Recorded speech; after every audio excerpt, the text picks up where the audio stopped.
معروف عالم دین مولانا ندیم الواجدی کا انتقال، انا للہ و انا الیہ راجعون۔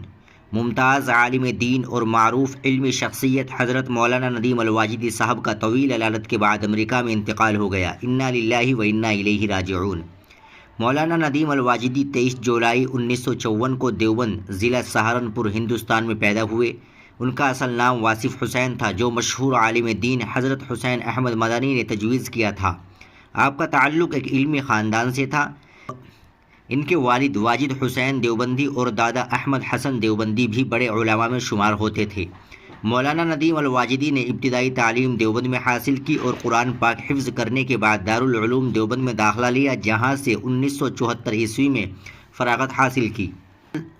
مولانا ندیم الواجدی نے علمی میدان میں بہت سی خدمات انجام دی۔ وہ ایک محقق، مصنف اور مدرس تھے اور دارالعلوم دیوبند کے شعبہ تصنیف و تالیف کے نگراں بھی رہے۔ انہوں نے عربی اور اردو کی متعدد کتب تحریر کی اور شائع کی، جن میں امام غزالی کی احیاء العلوم کا اردو ترجمہ خاص طور پر قابل ذکر ہے۔ 1980 میں انہوں نے دیوبند میں دارالکتاب کے نام سے ایک اشاعتی ادارہ قائم کیا، جس کے تحت بہت سی کتابیں شائع ہوئی اور علمی دنیا میں مقبولیت حاصل کی۔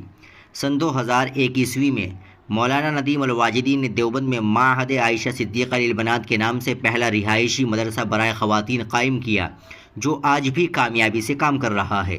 مولانا ندیم الواجدی صاحب ماہنامہ ترجمان دیوبند کے مدیر تھے اور ان کے علمی و دینی موضوعات پر مضامین مختلف اخبارات و رسائل، خصوصاً روزنامہ انقلاب اور ممبئی اردو نیوز میں تواتر سے شائع ہوتے رہے، جس سے اردو قارئین کے دلوں میں ان کی علمی بصیرت گہری ہوئی۔